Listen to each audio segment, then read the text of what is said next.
Ladies and gentlemen, welcome back to another episode of the O2ers. I am T-Grass, hosted by my co-host. Joined by my co-host as always, Pinto. What's up, Pinto?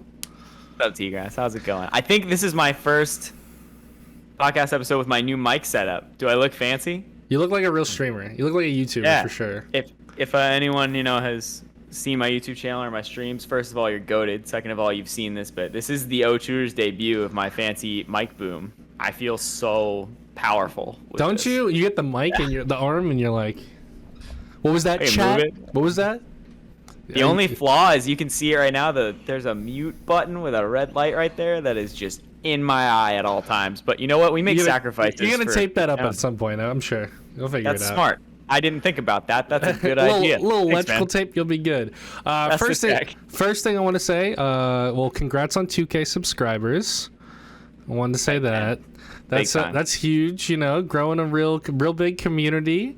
You know, shout out to everybody who watches Secret Sauce and everything in between, the tips and tricks. You know, you guys are some real ones. So shout out to Pinto for that. If you haven't, of course, it'll be down in the description. You know, sub to Pinto, of course. You know, he's the man. You know, Secret Sauce. It's definitely one of my favorites. Too kind, brother. And we got Secret Sauce coming back in about a month. I've been on break for a little bit, but we're due. I have some interviews lined up for Strive. I'm just waiting for the patch to settle down a little bit so that they're like really good to go when we talk, and then we'll start recording. So I'm aiming for October. That's good. Well, there's about to be another Strive patch then, so yeah. So we'll see. We'll see how it goes. I don't think these characters, like, I'm not doing. That's going to be the damage patch and the new mechanic patch. So like, I think I'll get away with it because I don't think any of the characters we're doing are like overly strong. I don't try to do good. Like, I'm not doing Secret Sauce May. Like, y'all can shove that. That's not gonna happen. So May low-key might be the best character in the game. I was in the 10v10 this last weekend, the Khalil's 10v10. Shout out to Khalil. Yeah, that's right. Furno. Well, I got washed. I got counterpicked into Nagoriyuki Leo, and that is a rough matchup, and I played bad, and it sucks, but it is what it is. But Furno on May, oh my god, her 5H is very dumb now. It is super duper dumb. Here's a good question. Who has a good matchup against Yuki right now? Yuki? I don't know. He's also like top 3, I think, right now. So good. Dude, I still think Soul's top 3. I honestly... Listen, I swear I'm not downplaying, but I really don't think Leo's top 3. I'm telling you, it's a lot of knowledge check, and when people who know how to fight Leo makes it look like half a character. I'm telling you. But one of my favorite things, Yahozi, always an entertaining person on Twitter, and she tweeted right before the patch, like, in case you've never been around for an Arxis patch, they're about to nerf Soul from top 1 to top 1. Yeah. It's just like, yep, pretty much. Yeah, Soul's still good. More normalized, but good, which is nice. But yeah, so much stuff has happened since we last recorded. I mean, the gist of it, we'll dive into everything, but, you know, we had Summer Jam last weekend. We had the DBFZ 5v5 France versus USA. Jacko release. We got a Strive patch. We got Melty coming out in 1 month. We got KOF getting a release date, rollback confirmed, character roster count confirmed. You know, a lot of stuff. You know what isn't on that list that I just want to slide in? We don't have to go into it too deep. Plus R got a patch. Plus R did get a patch. Lobbies don't break the game anymore? Yeah, Plus R has better net play than any modern fighting game. True. Actually true. If you haven't played Plus R, please give it a try. It goes on sale for like $1 all the time. Amazing game.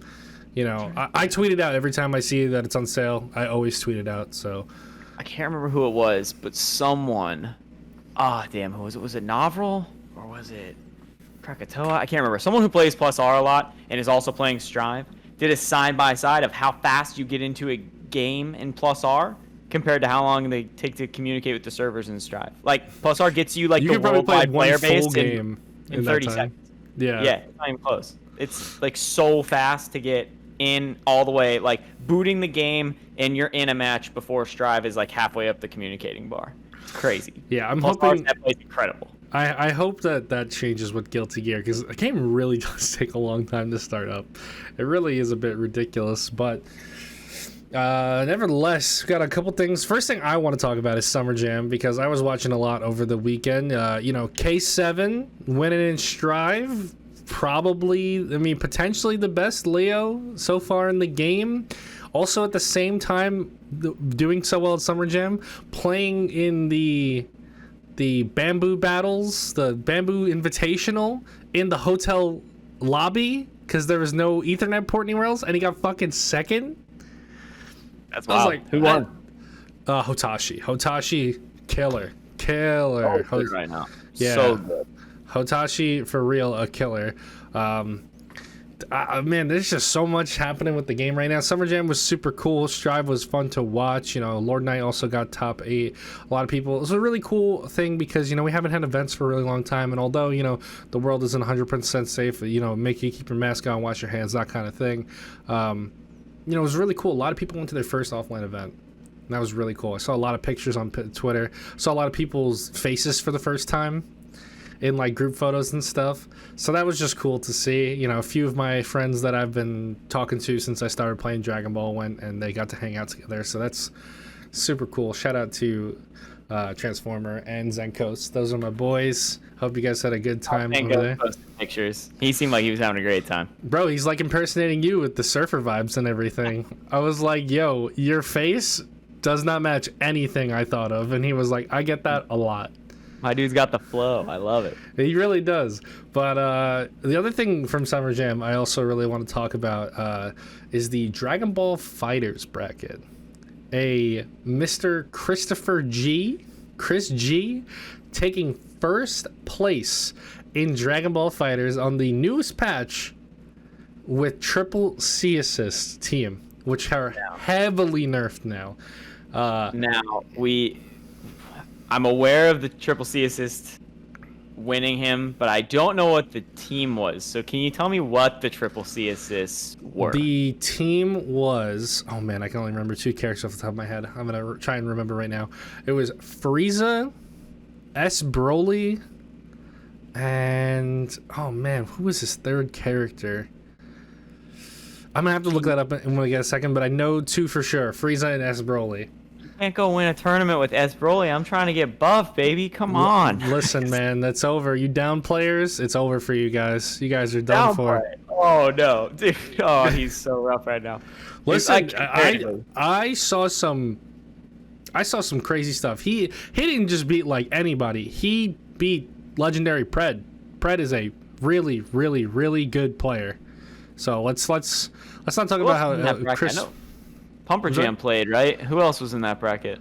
There's a good amount of people. Cali Mac was in it. I said Transformers, Zenkos. Those guys were both in it. They got 13th. I forgot the kid's name. Ryuki, who's like 12. He got 13th. Yeah. I saw Cali playing because I know he was busting out the Nappa. I can't believe I forgot this. His third character was fucking Videl. He played Frieza, S. Broly, Videl. And triple C assist and won. Chris woke up and said... Who's at the bottom of everyone's tier list? he got 2-0'd in winners finals. I believe it was I think it was winners finals, or he lost to Pred 2-0 some point in the bracket, and then grand finals won 6-1. Yeah, I mean that's just the. I think it just boils down to like he's Chris G. He's been playing fighting games for so long. He's Chris G, man. He also won Marvel. He also won Marvel there, but the fundamentals in general just like so strong, especially like he's a Marvel 3 veteran. It doesn't get more scrambly than that. And if we learned anything from USA versus France this weekend, it's that if you win scrambles, you win Dragon Ball. So. Yeah, I mean that's definitely the name of the game. It was really cool to watch him play. I'm not the biggest fan of him as a person. He's got some faults himself, but as a player, he still got it. Let me tell you, Chris is. It don't matter what game he's playing, he'll pick it up. He can top 8 at any major, any game, pretty much. And like he doesn't even practice half the game. So like play Street Fighter 5 for a week and get top 8 at an event, and you're like, how are you that good? Like, there's something there. In. I guess so. That's like a big part of it. But it was super fun to see. I'm really happy just that we as a community got to have Summer Jam as an event.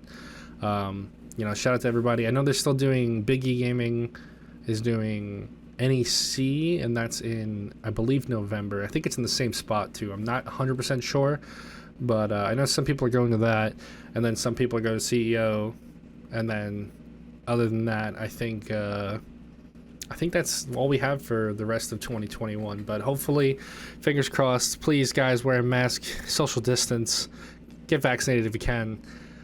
We can have events next year, like a lot of events. If anyone's gonna ruin events, it's gonna be Floridians at CEO. So we'll see how that goes. Yeah, that's. And I say that living in Florida. I'm not just throwing shade at Floridians from afar. I live in Central Florida. I'm like 45 minutes an hour from Orlando, so I can very confidently say that if anyone's gonna ruin it, it's gonna be Floridians. So that is how it is sometimes. But next thing I really want to get into, which probably is gonna be the long piece of this, is the Dragon Ball FighterZ 5v5. The beginning, the build-up, the actual 5v5, the insane amount of backlash after, and everything in between. There was so much going on.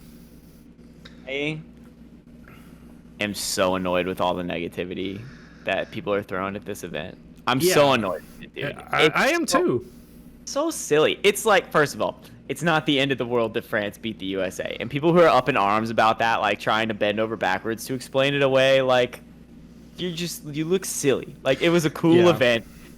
We had some of our, like, best players from the lifespan of the game go play, and they lost. It happens. It's like, it's not that big of a deal. Like, people are just so up in arms about it. Like, it's so personal to a lot of people that, like, America lost to France. It's crazy, dude. Yeah. Like, but, like, I mean, Europe has wanted. They're training in this game all the time with, like, online, these tournaments too. and stuff. Yeah.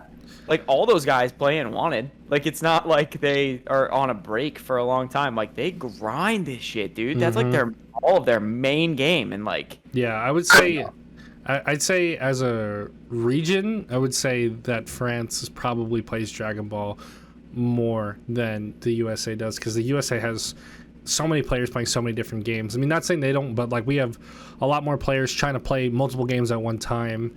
It seems like the anime scene is very strong there in general, but like this game came out and they've been just grinding nonstop. COVID going on, they're still playing the game. They're still grinding. They're able to go over each other's houses now. They're still playing. They're still training constantly. I think part of it too is that people must just not watch Wanted as much as I think that everyone does. I watch it. I watch it live every week. I throw it on the TV while I'm working, and I'm personally invested in Kaiden as a player. I'm personally invested in Yasha as a player. Like I was sad Silverblades wasn't in their lineup. Like things I saw him on Twitter. He was like, I really wish I was there. I just want to play so bad in front of everyone. Dude, I love that kid. He's so tight, so nice. But yeah, dude, like Kaiden is probably my favorite player in the world right now to watch, just because he's so wild and obviously go America, but like also not that beat up that we lost, because those guys played like psychopaths and it was awesome. Even like the top 16 bracket, I was rooting for Gropis the whole time. His team was wild. Like the Zamasu Baby Beerus team, like what the hell? Season 4, man. Like yeah, it's such a weird spot because everything is so fresh in the game right now that we're like, some people play just like random teams, and like we really saw like a lot of dominance from SSJ4 Gogeta. That character, man, that character is cracked out. Seriously, like I'm seeing, but it's not just Kaiden, it's not just Wawa, it's everybody playing this character. He's so strong, he's so versatile as a character. The mix-ups, he's strong block strings, really like pretty strong combos. Like everyone was like, oh, his neutral and this and that. It's like he's got a projectile invulnerable lariat, like that he could just for half a bar can go full screen and check you. Like that character is pretty crazy. Yeah, it's weird seeing like who each country gravitates towards, because France, there was obviously a lot of Forgitas. There's a ton of Vegito. Yep. Like those are like probably the staples of the French teams for the most part. And then when you look at USA, it's like way more gravitated towards like base Vegeta, Z Broly, 21. things like that. Yeah. Yeah. Blueku. Like those characters are like our ones, and the French dudes don't play a single one of those characters. Like there's no Zeroes from France, were there? I think it was zero. NA is like, it seems to be the only, we seem to be the only region to really invest a lot of time in Z Broly. Like even like the way we structure teams seems just so different too. Like they don't, like, we pick like neutral assist, like high block stun assist. That's like most teams go with that, and then like, you know, whatever other assist your point character uses. But like they use a lot of defensive assists, a lot of DP assists and stuff like that. You know, even like split finger shot from Vegito, like that's, you know, that could be used both ways. But like there is just a lot of different meta takes, and like, you know, we haven't had any other offline events for the game, and it's just like really interesting to see like people, you know, across the water are just playing a completely different game. Like over here, you can't go 5 feet without seeing a Z Broly or maybe a UI, but over there, it's just probably like Vegito, SSJ4. You know, like they even have they have a good cooler player in their region. Like what?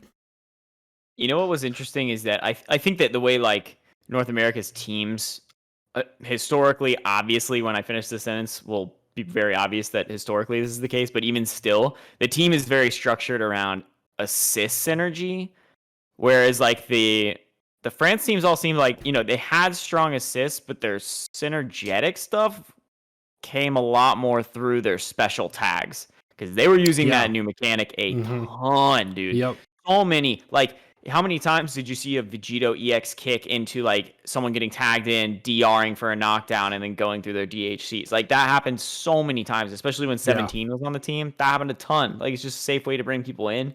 And it seemed like their teams were really structured around like who has a special move that's gonna like lock them in to hit stun long enough for me to like tag and then do something afterward. Like I saw a lot of that. And USA wasn't doing that as much. Yeah, I mean, I just, it's just so interesting. Like even just the way they approach the game comparatively is just so different. Not to say there isn't like so much top talent over here. Like if we had a hand pick 5 players to go out of a hat, if we had 100 players pooled, we'd still have a phenomenal team that gets top 8s across multiple majors. Like there are good players all over this country that are going, and like just, you know, I really didn't think a lot of them played bad. Did they lose? Yeah, but I don't think they played like bad. You know, I mean, it's hard to beat France. They're so good right now. Yeah, it is. It's really interesting. You know, like I don't know how much like Cloud has been playing, and like honestly, if you think about it, Cloud didn't compete all of season 2. In season 3, we were locked in. You know, we were in the lockdown. So like, honestly, that's like Cloud's first probably big Dragon Ball offline thing in a long time. Someone like Nitro, this is like first time traveling out of the country to go. You know, someone like Sage is very world class, goes to a lot of places. Hook goes to a lot of places. They're veterans in the scene, and like they're super strong players. It was just like so interesting. And even Jonathan, I don't think Jonathan's ever left the country to go play. Like that is so huge for guys like that. They have you know, such an opportunity, and I really feel like they played well. Like, you know, Jonathan Tene, that guy is crazy good. Nitro, crazy good. Everybody on the team is just so good, and it's just nice to see almost like a mix of like generations of NA fighting games to come together. You know, you have guys like Sage and Hook, and Cloud who have been in the scene for a while. Then you have, you know, Tene and Nitro who are new to the scene still, you know, only a few years, probably, you know, Dragon Ball maybe plus another game behind that, coming through playing, and like, you know, those two kids, man, Nitro and Jonathan Tene, they played really well. They played really, really well. So I think that part of what they did too is that when they picked the 5 for the US, they picked based on the placings at the East and West Nationals from last year. Because 10A won West. They probably asked Reynolds who got second, and he probably said no, would be my guess. He probably has like, I have work. What are you talking about? Yeah, and then Cloud got 3rd, whereas like Nitro won East. Hold on, let me pull this up because they still have this up on the Bandai site still, or the DBF competitive site. But Nitro won East. I'm pretty sure Hook got 2nd. Did Sage get 3rd? Maybe. I thought Double L did pretty well also. Might have. Nope, the Kill Sage got 3rd. So that's the top 3 from the East, and then 2 of the top 3 from the West. Makes sense. That's how that got picked, I'm certain. So like people who are like, they chose bad. It's like, well, they had a Bandai Namco official tournament a year ago, and they chose 5 players from the 2 regions out of the top 6. Like it's very clear what they did. I think people are like, they didn't send like Pred or like Sonic Fox or like, some like Actite. It's like that would be sick if they did, but like there's no relationship with Bandai there. So like for an exhibition, like what's easier for like what makes more sense to Bandai? Like there's players that competed in a national tournament, placed well, and they're gonna put them against the France players that placed well. Yeah, like, that's it. Like, it makes a lot of sense, but like the crazy bad, it was like the event ended and everyone just went, I gotta get on Twitter right now. I have to get on Twitter right now. People, the first thing was like, oh, we didn't pick well, blah, blah, blah, blah. There was no like, good job, France. Good game. Like I saw some of that from like people who are, in the community who are like, it's an exhibition, guys. Like, just say good games. Thank you, Tyrant, and Acoustics, Jake Ryan, all those people for, hosting and everything. But people were like, we didn't pick well, talking about Vegito and what's high tier, what's low tier, like they play like crazy people. They're going in, they play so aggressive and everything. Mashers, and I was like, dude. And dude, call them mashers. Call them mashers all you want, but like they'll smoke you 50-0. Just goofy. That's like the goofiest thing I've ever seen, dude. Yeah, and like people go right to Twitter about it, which is just like it's frustrating, especially as someone in the community, as someone like with a following. And then there were some esports events called out after, like, play online at events that we're gonna end up sponsoring to get to the offline events, to get to like another exhibition / a world tour, like wrap up kind of thing. That's what's going on. So much backlash with that. People are like, we don't want to play online, and then everyone, like, I saw people like RMZ and all that. They're like, what do you want to do then? Like, no, not only is it an issue when it comes to like, it's COVID. People can't go to locals. It's just like a part of it. It's also that there are people from so many good regions that don't have locals. There are some people that are like, oh, this is an online player or whatever like that, and they're winning like like Wumpa Warriors or the Cloud Series or anything like that. Like, it makes no sense to me personally, as someone who's been an online TO in this scene for at least 3 years. Like, you have to understand that like these online tournaments, there were only a few of us doing these things before they got really big when COVID started.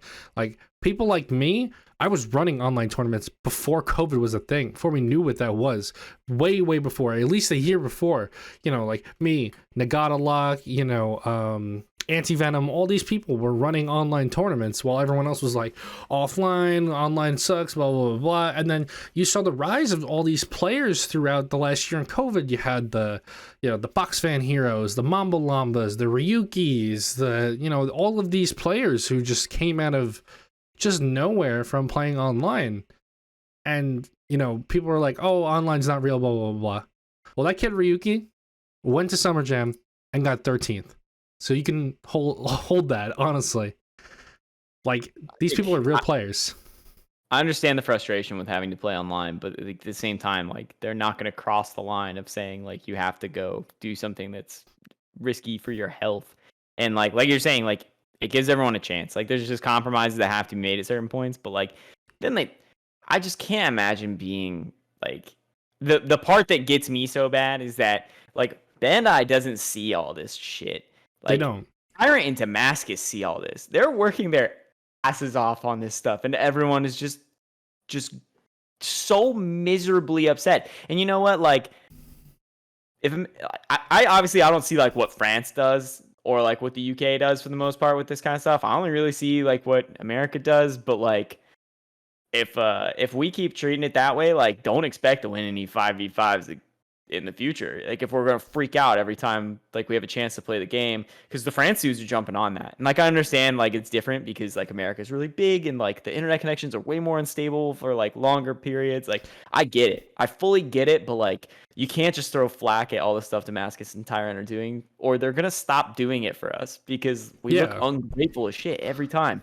And you know what? Like, all I can think about is how much I appreciate those guys. I have had Maui stuck in my head all weekend because of Damascus just yelling at Acoustics, having a great time. Which, by the way, also shout out to Acoustics and shout out to Jake Ryan for doing a great job representing us over there in France, doing phenomenal on commentary. Acoustics, I'm sorry you're so sad the whole time.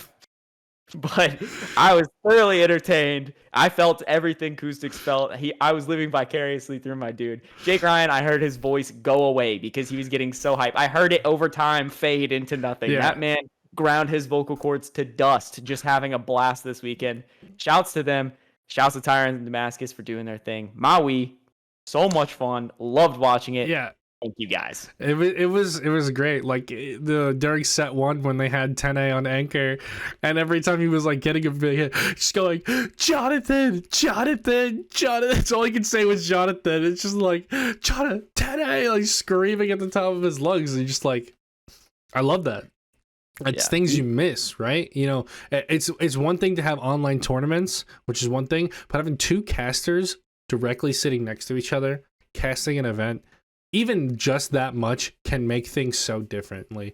Like the interactions are so different. Like, you know, if we had commentators never sitting next to each other, we'd never have, you know, into level 3 that was God, like Steve, my arm. Like we would never have stuff like that. Like we would never have stories of Tasty Steve ripping off Sajam's arm, you know, and stuff like that.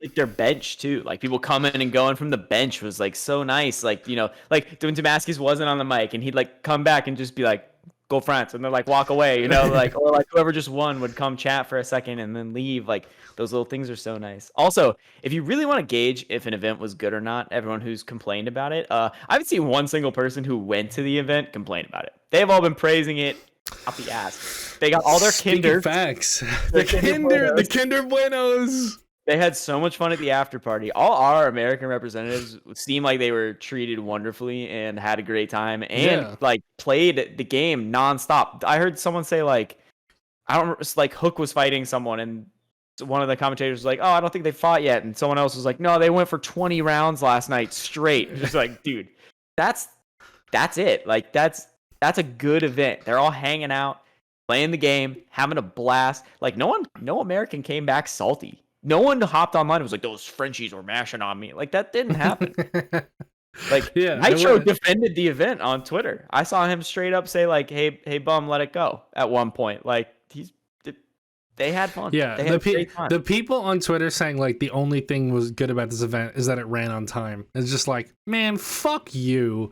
Like, you have no idea what went into that. That is months in the working. Like, they had to be in the studio, PCR COVID tested when they got off the plane. I'm sure they were rapid tested every day. Like, do you know how much money Bandai just put into that? Because they were like, we have to have something for them, and we can't have it be nothing. Like, we have to put something into this, but if we put the effort in, like, they'll show appreciation for it. And then we go around this community saying, fuck you guys.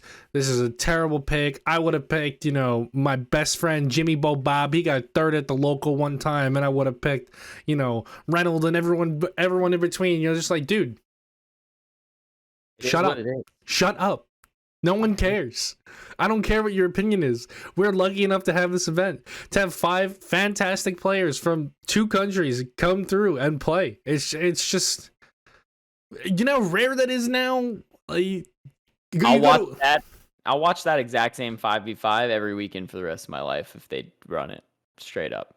Like, it was fun. It was so much fun. It was great. It was great. I had a ton of fun watching it. You know, of course I wanted the USA to win. I wanted Nitro to do well. You know, I'm a huge Nitro fan. He's such a great player. And like, I honestly became such more of a Jonathan Tene fan over the event. Like, you know, guy's really a master of his characters. You know, they say like, oh, he's one of the best Blue Crews, one of the best Z Broly's, and he's like, I mean, like he showed up. Yeah. He came through.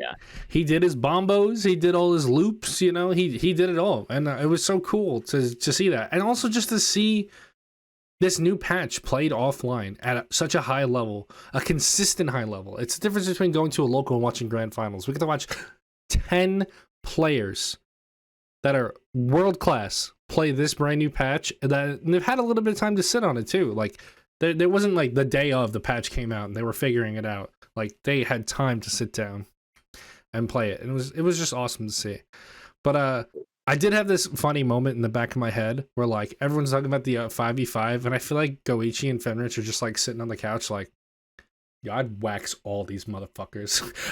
I would body all these guys. That's the new debate, right? Is like you take the France squad versus the Japan squad. Like, can they hang? Like now they beat USA. Who do they pick though? Who does Japan even pick? I can Say tell France you, is the same team. I'll tell you exactly who they'll pick because they'll pick based on their national the top championship. 5.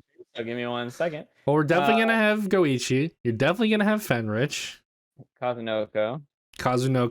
Maybe it was Bombabon in. I don't remember if Bombabon was in. He probably was. Did Tachikawa make it? Tachi, I forgot about Tachi. There's so many good players. Who else was even in that? Was B. Dogura even in that? B was in it, right? Okay, so top 3 were Kaz, Goichi, and Fenrich. And then it doesn't say who 4th and 5th were, but the other players were Tachikawa, Matoi, B, Bombabon, Mato, and Kazunoko. Like those aren't even just good anime players. Those are guys that like have literally won championships in multiple games. I want to say it would be Kaz, Goichi, Fenrich, Bombabon, Tachi. I think that's right, but I'm not positive. But either way, that's a phenomenal squad, whether or not that's actually it. So yeah, that's like so many Evo champions in between these games. Yeah. Like, oh my god. But you also like have to consider that like some of those guys are Strive players now. Like I know Bombabon's playing Strive. He's hardcore in Strive. He got, I believe, 2nd or 3rd at Evo Online. He got 3rd. Top 2 were both South Korean. It was Daru and Zizzy, right? Yeah, Zizzy. It was the only hype Axel I've ever seen, by the way. It's the only Axel I've ever been like, go that guy. You gotta watch some Guilty Grassroots because my man FGC Flash does some crazy stuff on Axel. Flash is really good with Axel, but I don't get the same like he plays really smart and well, and I respect Flash's play, but he plays Axel like Axel, and I didn't feel like Zizzy played Axel like Axel. I felt like he played Axel like Soul with all the TK bombers coming in. Like he's just in your face constantly. I see Axel Bomber and all the serotonin just like shoots right into my brain. Like I put up a video last week analyzing their winners final set because it was so sick. Daru Ino and Zizzy's. I was looking at the Ino side, but Zizzy's still so sick. That grand finals, he reset it and won from losers. Yeah, it's strong players, strong characters, and now I would love to see them run it back post patch. Yeah, because better now too. Both those characters are better now. Axel has true one vision confirms. Like, I don't know if you've played an Eno since the patch came out. I did, but I played his. That character's so scary. I'm horrified. I played as Jacko though, and I didn't know what I was doing, so it didn't really matter. Like everything wins when I don't know what I'm doing. I love getting tapped 3 times in the head, thinking they're not gonna go overhead again, and then I get hit overhead, and I'm like, why am I so dumb? I want to play Eno again now because I played. She was my first counter pick to Axel before I picked up Milia, and then I was like, wow, she's a little underwhelming right now. But now that the movement's a little faster, I might revisit that.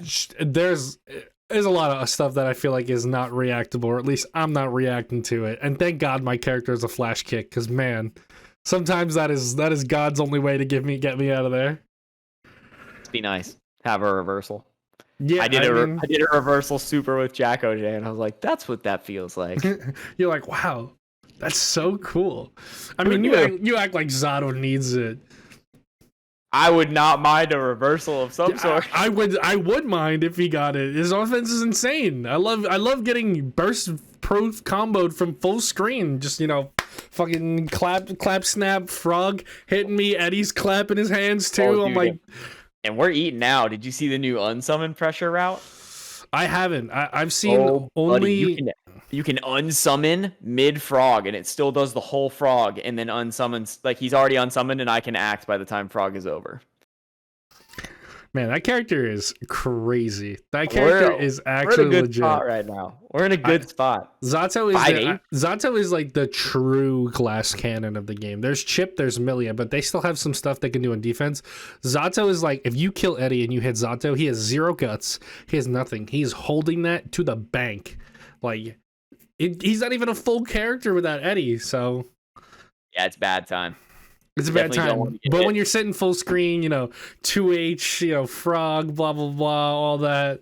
Oh, but I don't want to be full screen anymore. I want to be a 5H away from you because 5H is stupid good now. Yeah. It's so good. And on counter hit, you can combo into Pierce, and then like you can do some cool stuff now. Like I saw someone doing a new route right before we hopped on where they did a Pierce on pressure, and then they canceled it. They did like a clap cancel into a second Pierce, and that catches backdash, and then it combos, and then you can frog afterward, and it combos, and you can just do all this stuff. Oh, it looks so fun. Shouts to whatever, dude. Shouts to Mark Kirlos. Shouts to Macho for just being the Zato god and Oh man. handing me Twitter tech like a candy to a child. I love it. I mean, I guess we could just talk about the rest of it now. Like, we got the Guilty Gear patch. We had some time with it. Wow. I really like this patch. I read it on paper and I was like, and then I played it and I'm like, yo, this is some legit stuff. And like, people are like, oh, you play, shut up. You were complaining about Soul 2. You can FD his far slash. You can low profile his 6S. I'm like, I low profile that 6S and I'm like, yeah, you take that, you motherfucker. I have not gotten to try all the characters yet because I've been mainly just messing with Jacko so far. But I played Zato in the lab a little bit. I'm pretty happy with what I've got, and I've seen the videos. I'm pretty happy with what I got. I gotta say though, Anji has skyrocketed in my fear tiers. Yeah. I'm so scared of Anji now, dude. Like I was annoyed with him before. I just hate that character. I hate like his toolkit. I'm too mashy to deal with it. I punch, spin, and die for it all the time. And now it's just so much worse. Worse. It is Anji just jumping mid-screen, doing his little jumps to you. He's and moving. And then you're like, oh, he's gonna try and throw me, and then he does like the jump, like throw the fans at you, and you're like, I'm an idiot. No. It's like not even that much, but like it feels like when you got a bump on your head. Like I'm just upset about it. Like it's not a big of a deal, but I'm mad that I got hit with that fan. I'm like, why would you do that? Why would you even choose that option? Like, yeah, go home, he can close gaps crazy fast now.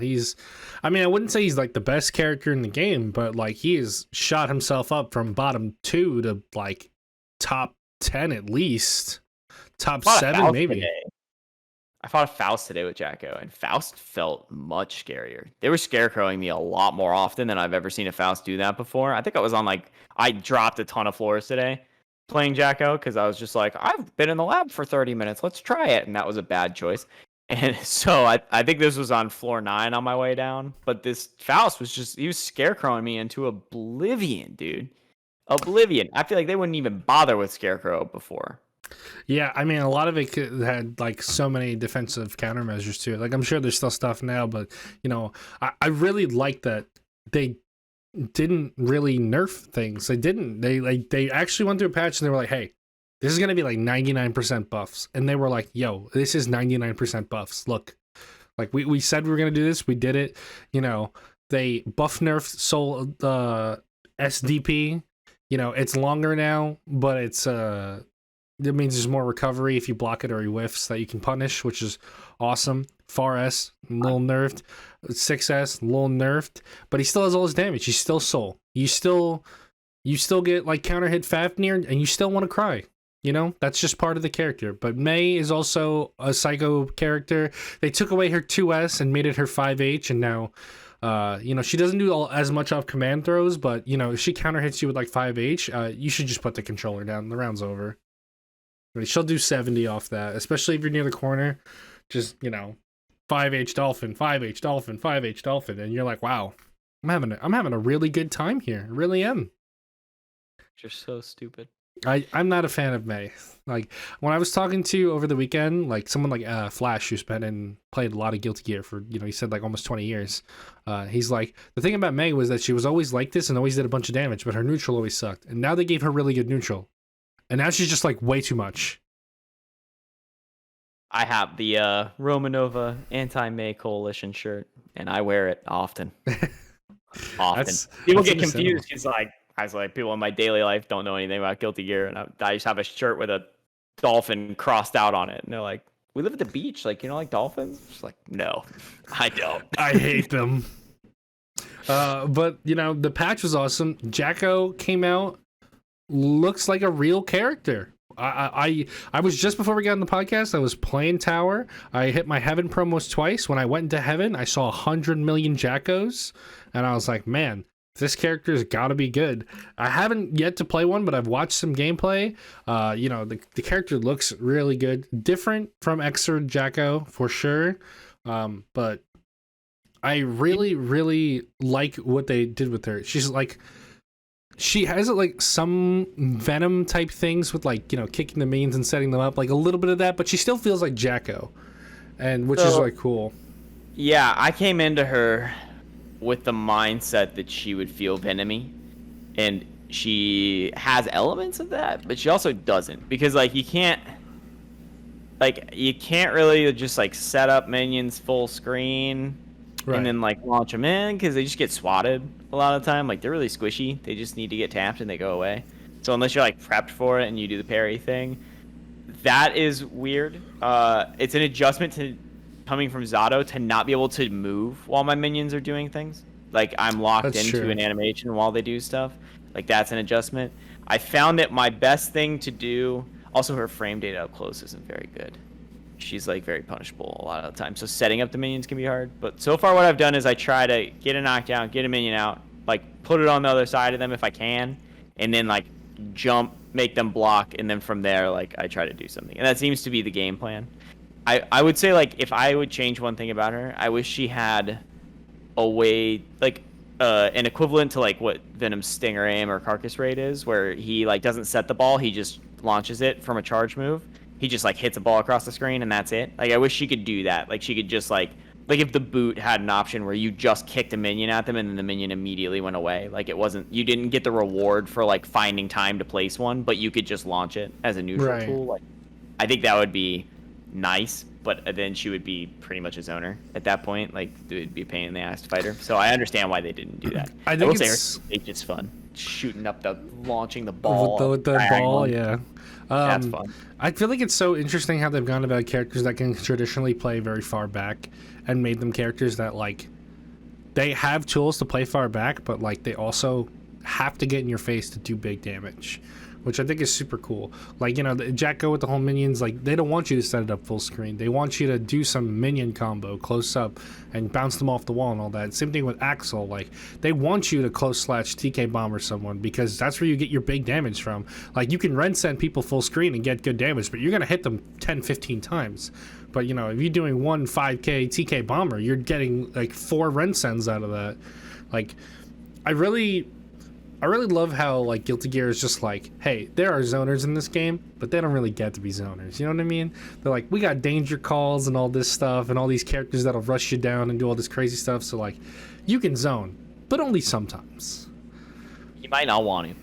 Yeah, you might not want to, because sometimes you can throw out a projectile full screen and someone IEDs over it, and you're like, I'm getting hit for a lot of damage here. Yeah, that happened to me a lot when I was playing Jacko at first. Is I would like try to summon it full screen and then launch the minion in, and somewhere in the middle they would either like just dodge it getting kicked in and come at me, or like playing someone like Nagoriyuki just takes a step forward and swings at me, and like that's it. Like the minion's gone. I'm on the ground. Like, Nago's strong. Nago's very strong. Yeah. But I definitely think Jacko. So far out of the 2 DLCs we got, I give Jacko like an A. Gold Lewis, love the design, love the character themselves. He's sleep for me. I can't play him. I would never play him. He's not a character for me, so I'm gonna give him like a C+, and that he's carried by design for me. He's really cool, but I don't have the brain to keep track of what Behemoth Typhoon does what and when. In this Behemoth Typhoon, like I can't remember. Okay, for this, I wanted to add a move to him. He needs one move. He needs one more move. He needs like 4 less moves, and then one move. He needs less Behemoth Typhoon and more, another thing. Yeah. More like the alien walks out and slaps the shit out of you, something like that. Like that's what we need. Talk about it. He needs an anti-air grab. That's what I want him with to the have. Alien, grabbing out of the coffin like this, straight up. They try and jump over you, just grab you like a heat knuckle from the alien, and he just that. Ready? Great. I'll make the animation right now. Arxis, if you're listening. Alien hand out of the box, grabs you, pulls you into the casket, and you shoot out the bottom behind him. That'd be so sick. Genius. And then you can Behemoth Typhoon backwards, and it's a unblockable high-low because it's a low hitting high move or whatever he can do. Yeah, I've seen that. He has that. Yeah. Yeah, if he like scoops ridiculous. downwards, it hits low, but it looks like it hits high. Yeah, because you like he doesn't turn when they like get behind him, so that's like how it hits. Yeah. Yeah, like you're asking me to do physics and geometry and everything right now. I don't. Not for me. So he needs that, and then Jacko just needs Stinger aim where she shoots a minion across the screen, and then it goes away. Those two things. I don't feel, as far as balance goes right now, like the game feels a lot healthier. Although, I like, agree. There are characters that are still very strong. Like, there's still Leo, there's still Sol, there's still Mei, there's still Nago. But there are other characters like Anji getting bumped up a ton, Faust feeling like somewhat of a character. Gold Lewis, I would probably say he's the worst character in the game right now, but there's still so much data and everything that we don't know about him. Adding another character to the roster is cool too. Adds another style to the game. I feel a lot of people who were like, "Oh, I played Althel and Mexerd, so I'm going to try Jacko in this game." I can understand a little bit of like where they're coming from for that, so that's cool. I want to see people play this game. I want to see people enjoy it. I saw a lot of people go from, "I hate Strive, this game sucks," to, this game's kind of fun over the weekend. And I'm like, yes, that's what I want to see. I want to see people enjoy this game more. Because there was a solid 2-3 weeks where everyone's like, Strive is trash, Strive is sleep, this is that. Like, the vanilla version of a game is never good. Vanilla Dragon Ball is an awful game. Sell the game. Cell, Adult Gohan, the fall speeds from characters. People forget this all the time. You fell so slow. Characters not having hard knockdowns off of level 3s. Like, characters having hard knockdowns off of moves that really should never give hard knockdowns. Like, Vanilla Dragon Ball, people forget it because it was so long ago, but that game is trash compared to the game you have now. Like, the game has come a long way. Give the game some time. If you don't like it in vanilla, you may like it in October when they add some more stuff to it. Like, you really don't know. I miss Bardock level 3 Oki off of Medium Lariat. That was my favorite. That was the first thing I ever learned. That was not okay. That was like a war crime, dude. What are you talking about? That was the first thing I ever learned how to do. I went and Googled I went on Reddit and I was like, I watched a tournament. Why do these Bardocks keep doing this? And someone was like, it sets up a high-low. And I was like, cool. And then I searched Bardock on YouTube and found a Rooflemonger video. And I was like, neat. And I learned a thing. And then I played Dragon Ball. That was it. It was a good time. I have this friend, Mikey. I don't know if he watches the podcast, but every time we go to locals and we talk about Dragon Ball, he's like, I missed some Bardock Lariat was -1. And Light Lariat was -1 and Jailed into Vanish. I was like, you're such a piece of shit, man. You can't say things like that. Like, come on, man. Bardock should always be the best character. Listen, we could talk about a lot of things from old Dragon Ball. Let me just say this right now.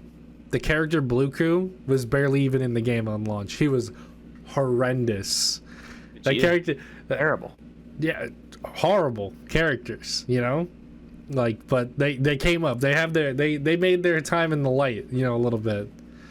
It takes some time. Games take time to get where they need to be. I think Strive's gonna be cool. And you know what? 2 cents. I think 1 month from now, Jacko is gonna be the Nappa. I think people are just gonna start figuring out crazy resets where like you get a basic knockdown, put the minion in a certain spot because she OTGs off of 2K. I think she can OTG. Like after her 2D summon, she can OTG you. And so what I was actually messing with this the other day. And it's like the only thing I've done with her that I put on like Twitter or whatever. But you can like knock down off 2D, and then you can summon OTG with 2K and then 6P, and it both knocks them away and they fall, and then the minion goes like over their head and falls behind them. And then like you can just on wake up if you do like the attack command right away, like it hits them no matter what. It's meaty. So like I was trying it against Soul DPs and it was beating him. Like he was starting the animation awesome. and he was getting hit. So that's so cool. Like, I like stuff like that. And the game is only gonna get deeper with time. Like the game is going to be out 4 months in October, and they're going to add more mechanics to the game. Like this is already a game with like an incredibly deep RC system, Like, its mechanics throughout itself. Like, people complain about the Gatlings, but like there are some very unique things per character in this game that people like to gloss over, and I just really think it's cool that we're gonna get more stuff in this game. I'm just excited for it. I really love the game. I've been loving it so much so far. Hope we get it's been great. something comparable to a push block. That's really what I want defensively. That's a mechanic I've grown to very much love throughout like the various fighting games I play, and like just being able to push someone off of you, because like first of all there's always counterplay to it, so it's not like it's busted, but it just gives you room to breathe, and I feel like that's something I don't get when I'm like really losing in Strive right now. Like I have no way to get myself breathing room, because like the characters I play, all you can do is jump, and it's really obvious what you're gonna do. Jump or FD or YRC, those are like your like when a good chip knocks me down, I stop playing. I can't play the game anymore. It's over. He's just going wild over my corpse for the next like 30 seconds, and then it's done. So like, I would love to be able to like wake up, reflect, and then like if I get counterplayed, I get counterplayed. But like at least I can like maybe go for that, give myself a chance to like jump without getting slaughtered for it, or like getting caught in the startup frames. Like just something like that would be nice. I like the push block. Yeah, I mean, maybe we see Blitz return to the game. That might be a thing. We may have Blitz in this game later down the line. For those who don't know, that's I think an excerpt. It's kind of like a focus attack from Street Fighter 4. Costs a meter. I don't know how it would work in this game, but it's like an armored move that if someone hits a button on you and wake up and you Blitz, you go through them and you knock them down. You can OTG. There's a bunch of stuff you can do with Blitz. It's an interesting mechanic that was in an excerpt. But Pulsar had something similar in Dead Angle Attack that was Dead like Angle, you spend a meter on a 4 dust and it like just does like one of your moves, but it's it's kind of like a guard cancel in that game. It just gets them off you for like a little bit, and that kind of resets neutral, and then you go from there. But it costs, so you gotta spend. Yeah, I mean that's like the whole thing with Guilty Gear, which has been so interesting to me, is just like selecting what do I want to use my meter for. Like, that is such an interesting thing. Do I want to use my meter on defense? Do I want to use it on offense? Do I want to use it for a super or an RC? Or do I want to use it for movement? What do I want to use it for? Do I want to use it for mix? It's just like, man. I love how deep the RC system in this game is. Like, the 4 different types, they all have so many different, uses and counterplays. And it's cool to see, man. If you can't tell by now, I'm really into Guilty Gear Strive. It's a very fun game. I'm excited to see what's going to come out in the future. I've seen the leaks for the DLC characters. I'm excited to see what they are in the future. There's, one certain character I'm actually super excited for, but I'm patiently waiting. And not that I don't enjoy Leo. I love Leo. Leo's super cool. Leo's like, he's instantly got me hooked to Guilty Gear. I boot up Xrd on stream one day, and I'm like, there's a new Guilty Gear coming out. I'm like, this guy looks cool. Let me play him. That's it. That's what I love about these games. That they didn't put my character in the game. Season 2. Yeah, they didn't put. They didn't really put any of my. Well, now they put Eno in the game, so she's there. But yeah, no Testament, no Zappa, no Venom. Testament. A Testament's most likely coming if you've seen the story mode. We'll see. That'd be pretty cool. I'd like a trap character in this game. I think it'd be interesting to play like a balanced Testament instead of like a Psycho Testament. Yeah, Bridget would be super tight. I think she's just like such a fan favorite. It's weird that Bridget is such a weird character too. Oh yeah, him. Sorry, I mixed it up. Lore's weird with stuff like that, but it's all good. I knew it was opposite of what it should be, and I got mixed up in my head. Right. Either way. Yeah. But yeah, I mean, Guilty Gear, I'm excited to see what's coming. Like, there's just so much. Now we've seen an offline event for it, My boy K7, taking that home at Summer Jam. I'm excited for that. I'm just excited for more stuff to come for the game. I'm excited for Dragon Ball. Like, I don't play as much Dragon Ball, but I still love watching the game. And, like, oh, man, it's just such a good time to be a fighting game fan. And there's even 2 more games coming out soon. We have as of recording this, 1 month till Melty Blood Type Lumina. A month today? Exactly a month. Today's the 30th. Ooh. That means that in 30 days we'll be playing some Schmelty Blood. Rollback netcode. We'll get to see how that rollback compares against the Strive rollback. And then I get to compare those two against KOF in the future, which now officially said in their trailer, rollback netcode, 39 characters on release. We saw a lot more UI elements and stuff with the game, which I was really waiting to see. What does the game look like when you play? What does the character select screen look like and everything? Because these are things that are like, I care about these kinds of things, which is weird. But like, matters. Yeah, and also, my expectations are shattered. Yeah, exactly. Have to say it. Of course. SNK, you know where to call us. Come on, pick up the phone. I really know nothing about KOF. I want to probably dive into some 14 before 15 comes out. Run some trials, see if I like any characters. Right now, the only two characters I would say I'm thinking about playing in KOF 15 are Iori and Kyo. Because I'll pick any character with fire, because I don't know, fire stuff is cool. And Iori just seems like my villain type character that I would like to play, because I always like playing villains too. You can see my King of Dinosaurs in February of 2022. I was really thinking, I was like, I asked my friend, I'm like, how does King of Dinosaurs play? He's like, oh, he's a grappler. And I was like, nope, not for me. That's not going to happen. That's my day one. King of Dinosaurs? And Aesthetically, King of Dinosaurs is like up here for me, but I can't play grappler. Not like that. I like grapplers. I'm not good at grapplers all the time, but like I like them. I usually like mix grapplers, like where they have something like Super Broly, like he's got like other tools too. Like it's not all command grabs, but like I love a good command grab. It feels good. But KOD, Terry for sure. Love Terry. That's Terry's the up there only for like me. that's the only like Shoto pro tag kind of guy that I'm ever like, that guy rules. I love him. The only one. And they put bomber jacket Terry in. So the Garuk outfit. The Garuk outfit does go hard. I won't lie. Gotta do it. And then I'm torn for my third right now. And this is like, I've never played a KOF game, so it's just looking at people. But I'm torn between Leona or Athena. I think Athena looks like a nice like kind of counter meta pick based on what everyone else looks like so far. Like I've also heard she's a huge pain in the ass, so that bodes well. And she's got the Frieza death ball, so like that's fun.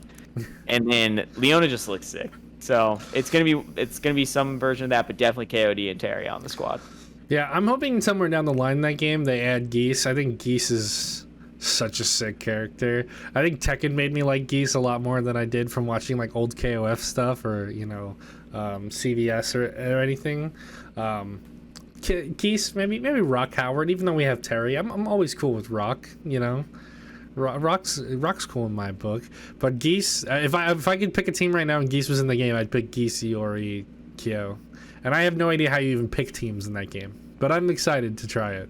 You do like so they don't like, interact. They're 1v1s. It's 3 1v1s, right? You want like your best character last. Like there's like two ways to do it. Your first character should either be like your all-rounder to try and like get like up a character, or your character that's like a good counter pick to the meta, so you're instantly in an advantageous position, but that's a little more of a dice roll.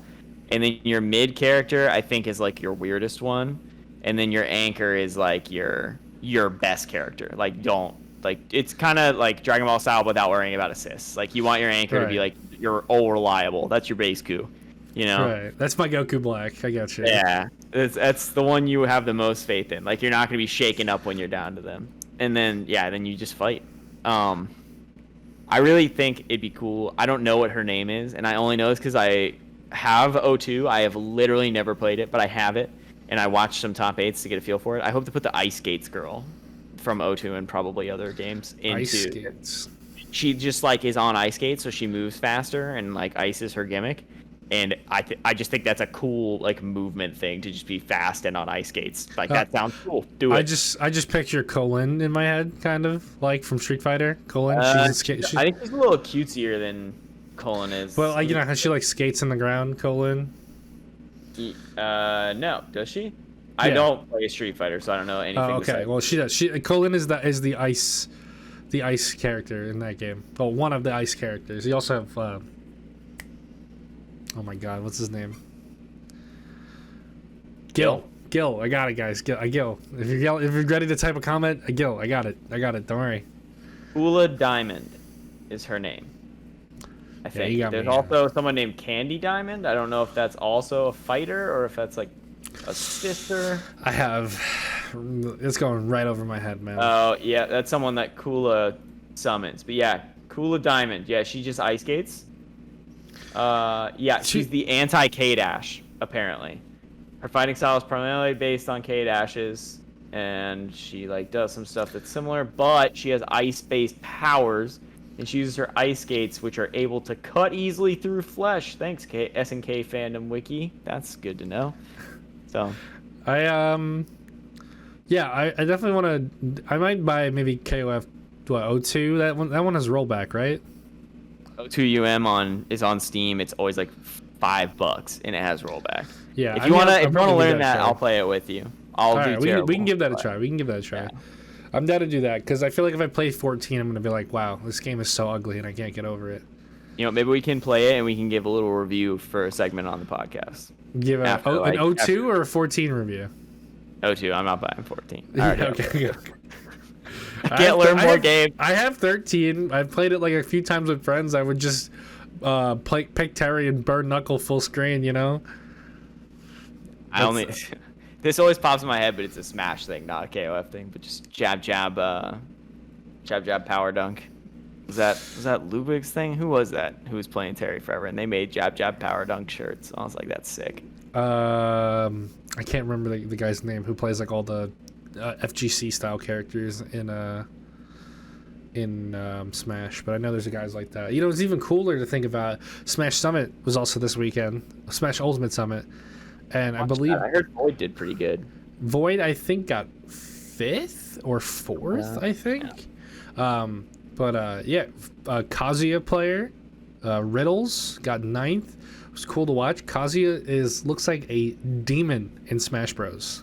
I haven't really watched too much, but I see like electric into like, you know, whatever his up B is, where he turns into like Devil Kazuya. It's like, looks crazy. And like, I didn't even know this, but he has a rage drive in that, which is super cool. They added a rage drive and it makes like the noise and everything like it does in the game, which I thought was super cool. And he has his rage drive from Tekken, you know, where he jumps up and grabs you, goes into devil form and slams you down. That's so cool. Like I love that. I've seen some wild combos with him on Twitter, just like from people like posting them. Like he looked pretty busted. I think a lot of people were complaining about him at first. Not the way they were complaining about like Hero, where they were like, this kid gets IK me, please get him out of this game. I still see people. I still follow some Smash people from when I used to play, and I still people talk about. Did you know that Steve is the best character in that game? And people are trying to get Steve banned. Very good. Yeah. People are trying to get him banned because apparently there's like some like really broken strategies, and like he can build blocks. So like apparently like if he's edge guarding you, he can like always get diamonds. I don't really know what diamonds does for him, but I know if you play Minecraft, like you want diamonds. So like.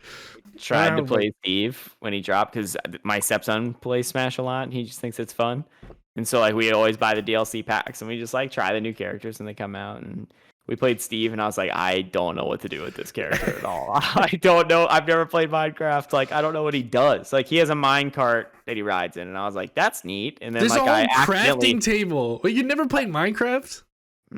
Okay, I only started playing Minecraft when I turned 21, so only like 3 years ago. So. You know, I'm the one who's like, people are like, yo, remember when you used to play Minecraft as a kid? And I'm like, no, I was busy playing Soul Calibur 4, baby. Like, what do you think I was doing when I was in like middle school? Yeah, see, like my middle school was like Halo 3. I played a lot of that. I was the only kid that I knew that played fighting games. So like, I used to go over like my cousin's house, who's like 15 years older than me, and play like all of his older friends in like MK versus DC. Back when everyone, I didn't know what a good fighting game was. I used to play Shazam in that game. I loved Shazam in that game. My dude, let's go. Yeah, dude, I would play Shazam and it would be pretty sick.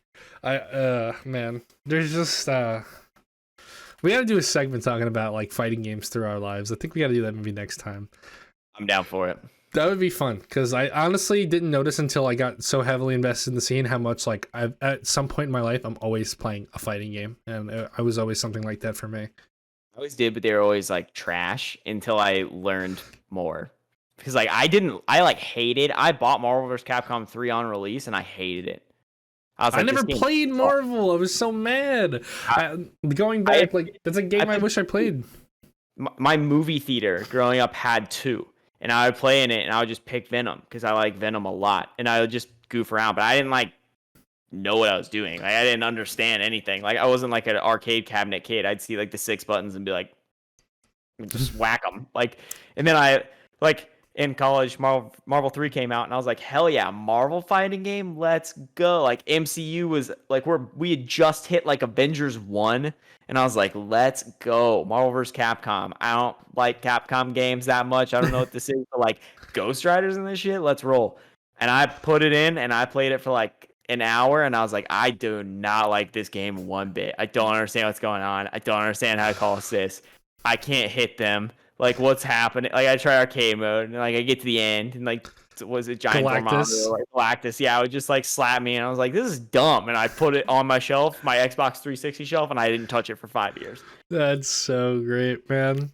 That's a game. The 2 games I wish that I went back in time and played: Marvel 3, Guilty Gear Xrd. Those are the 2 games I genuinely wish I had opportunities to and did not pick playing them. And I feel like I'd be a very different person if I played those games. I might actually be good at fighting games if I did that. Today, I have never played any of the Zerd series for Guilty Gear. I've played Plus R and Strive. I've never played anything between them. Honestly, there's a lot of good single player content for as far as like trials and learning the mechanics and stuff. And I was just like so wanting to learn before Strive came out that I was like, I'm gonna try and do all these different characters and trials and stuff like that because I want to see if any of these characters will make it into the new game. And by the time like Strive got here, I was like, I know how Leo works. You think I don't know how Leo works? And then I was like, they took away his Rekka, and I was like, I have no idea how Leo works. How do you play this character now? Why I was glad I didn't play Zerd, because I can, like, it was really easy for me to reconcile, like, oh, this has changed a lot since Plus R came out in 2002. Like, it's not hard for me to be like, they changed a lot of stuff. But if I had been playing Zerd all along, and then, like, 1 year later, they changed a lot of stuff, it's like, what the hell? Like, Yeah. if I played Ram, like, I saw Ram, and I was like, that character looks awesome. And everyone was like, I will kill myself because they took away. And I was like, what is wrong with you? Like, what's going on? Like, Oh man. like There's just just play her shark teeth. I'll never play it again. I was like, I don't even know what you're saying. Like, she throws swords. Who cares? Like, see. I thought that no, like when the trailer started coming out, and I was like, yo, this character's got big swords. I love characters with big swords. Like, I play them in a bunch of different games. And then like as soon as like her trailer dropped, I go on Twitter and people are like, feed, oh mommy, and I'm like, nope, far away. And then I don't ever read the comments. I only read the YouTube comments. I read People are my YouTube comments. That's the only ones I read. Literally, it wasn't even like that. I just logged into Twitter. I'm like, yo, Guilty Gear character looked sick, and then people were like, mommy's back, and I'm like, get me away from these people. Yeah, the flaw in this is that I didn't play Zerd, so I sat there through the trailers for Strive, and I was like, oh, maybe the next one will be Venom. Oh, maybe the next one will be Venom. Oh, maybe the next one will be Venom. And it was like going and going. I'm like, there's Anji, please. And then someone, I finally like tweeted like, why no Venom? And someone was like, he retired to own a bakery with Robokai. And I was like, don't toy with me. And they were like, I'm not kidding. And I was like, fuck, okay. That's what I love about this game so much is like the character lore, man. The character lore. Robokai's head too, like I've seen a picture. It's just Robokai's head. It's not even all of Robokai. I love that. It's just like there's so many things that are just like that intertwine together, and you're just like, oh yeah, what's this character doing? It's like, oh dude, he went on to be a landscaper. Business was really booming, so he put down the sword. You're like, what? Everyone loves the Chip lore too. Like, yeah, he was a drug addict, and then he decided he liked Japan, so he became a ninja. Says he's Japanese, and then he went and conquered a portion of South Africa, started a country, and he's the president. He's literally like every weeb's wet dream. That's the first 2 games. It's like, okay. What? I think it's so funny how after over the years they've made Chip look less and less like he actually did drugs. Now he looks like he's been clean for like 10 years. Yeah. And he's like, yeah, my life was fine. But like Chip in like Plus R or even in like Xrd with his like weird ass like almost Liberty Spike haircut, he's like, I'll slice you up, but y'all got any of that crack going on right now? They never stop him from playing like a crackhead, though. They'll never take that away. He'll always play like a crackhead. He may not be physically a crackhead, but you know that's. I can't tell you how happy I am that, again, I don't know if this was in Zerg because I've never played it, but in Plus R he has a teleport, and I've never hated a move more in my life. He does have a teleport because I'm sitting there trying to get my charge moves ready, and then he teleports, and I don't have a charge move anymore, and that's that. I'm just like, I hate you, Chip. Like, get away from me. Does he go invisible in Plus R? Yeah. Okay, he does that in Xrd too. Yeah. Yeah. What a cool character. I hate him. I hate him in every single version. Listen, imagine he had any of those things in Strive. If he had a teleport or could go invisible. I love nothing more than just... I don't need ASMR. I need Chip TOD videos. That's what puts me to sleep at night. That's how I know I can rest in this world, is that someone else is like, Chip moved, dead. And I'm just like, nice. I can't do that, but nice. That rules. That is one of my favorite things. I do love getting like a counter hit 5H on a Chip. I'm like, you're going for a ride, big boy. This is about to be a fun one for me.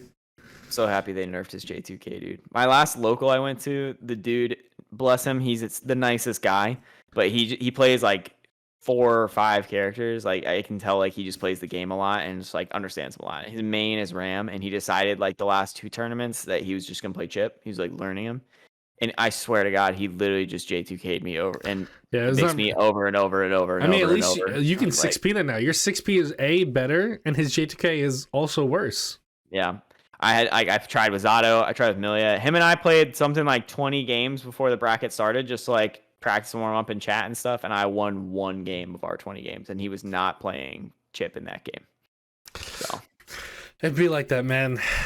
Yeah, it was bad. But hey, you know, if it's ever time to put down the sticks in this game, don't worry. 30 days, baby. We got Melty Blood coming out. The dripless, the dripless game. Technically, I got 3rd that local because it was a 5-man bracket. It was a round robin. Hell yeah! You know what? On the card, you see that ain't O2, baby. KRC Pinto, baby. KRC Pinto. I would crop everything else out and then put that on Twitter, the top 3. And people say, how many people were there? You were like 40, bro. 40. I was You want to guess what saucy. the other character I lost to was?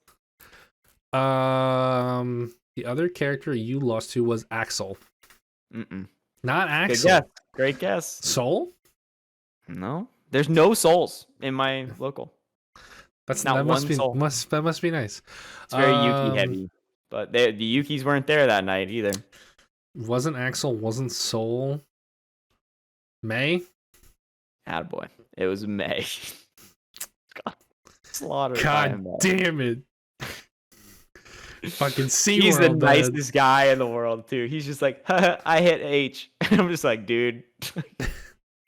The worst part is in your head, you scream when you get counter hit by May, and Zato literally screams in the game. I'm like, oh yeah. No. I'm thinking of the wall break scream. Yeah, he does that. Yeah, he goes, oh! Yeah. Yeah, when he gets counter hit, he's like, oh! It's so funny. Oh, man. I think I haven't had a local in a while. I missed the last local. I had some family stuff to do. I know we're having one in the middle of September. We usually just have monthlies just because our venue that we have to use is so far from everyone, so we have to give everyone like ample time to get to know when it's going to be and where. Like, hopefully we're trying to, you know, secretly, if you live on Long Island and like you're trying to find a local, we're trying to maybe set up a bi-weekly, very, very early talks. But you know, there's so many characters already in my region. Like, I remember the first tournament we had, I think like it was right when the game came out. Pretty much, it was like Tempest Pred went, like there was Nagos, there was Faust, it was every character. I was like, God, I lost to, again, like you say, super nice person. I lost to Brew for top 8. He plays not. I like Brew. He's alright. If he doesn't see this, he's alright. But if he's watching this, fuck you. Like, you know, he beats me in every game. He's my bracket demon. And of course, you know, he plays Nago and I play Leo. And then he tried to tell me that whole tournament after he beat me. He's like, and he does this and he knows it pisses me off. He goes, you know, you win that matchup. It's really unfortunate that you lost to me. And I'm like, you motherfucker. Oh my god. And even after Hotashi won Evo, I messaged him and I'm like, I don't want to hear anything about this character ever again. This character is busted. And he's like, nah, bottom 5 definitely needs buffs. And I'm like, you just right under my skin, man. I can't deal with you. You need to join his Nagoriyuki Discord and just go plaster it with propaganda at all times. Have you been in it all? Have you been in Nagoriyuki? No, I haven't. Oh, he's got a whole Discord called Nagoriyuki that's just Nago players. He made it right when Strive started, and I joined it just to watch.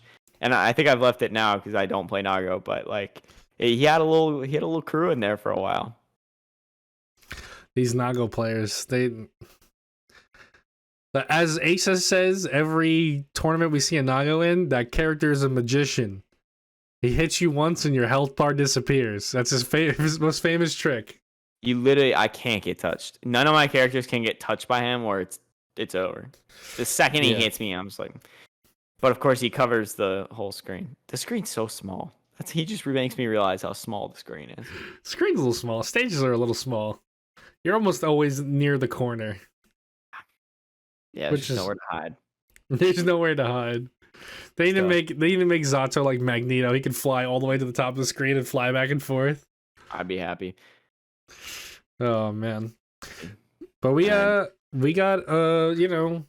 coming up probably, I don't know when we're gonna record next, but we're inching up on Melty Blood. We're getting closer and closer to KOF. We have another Strive patch confirmed in the future.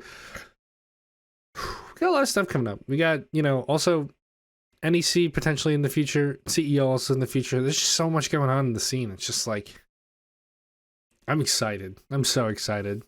It's a good time to be a fighting game fan. Now, if only Capcom could just release a banger. If Capcom came out tomorrow and they were like, Capcom All-Stars, boom, here's Dimitri and Jeddah versus Ryu and Dante in the first trailer. They don't even have to see a second of gameplay. It's just the 4 of them, like how they did for Infinite, like that. 1,000,000 copies first day. I'm telling you, man. I just want Darkstalkers. I don't care about other Capcom games. I just want Darkstalkers. See, I want Darkstalkers, but I really want to play as Nero from Devil May Cry in a fighting game. That's like a dream of mine to play him in a fighting game. That's fair. That's fair enough. Such a cool character. Also to play a Virgil that won't break my hands because Marvel just breaks my hands. Also fair. Yeah, I think we're gonna wrap it up here for this one. It's a doozy. We talked a lot of stuff. It's exciting, once again, shout out to everybody who hits me up and asks me when the podcast is coming.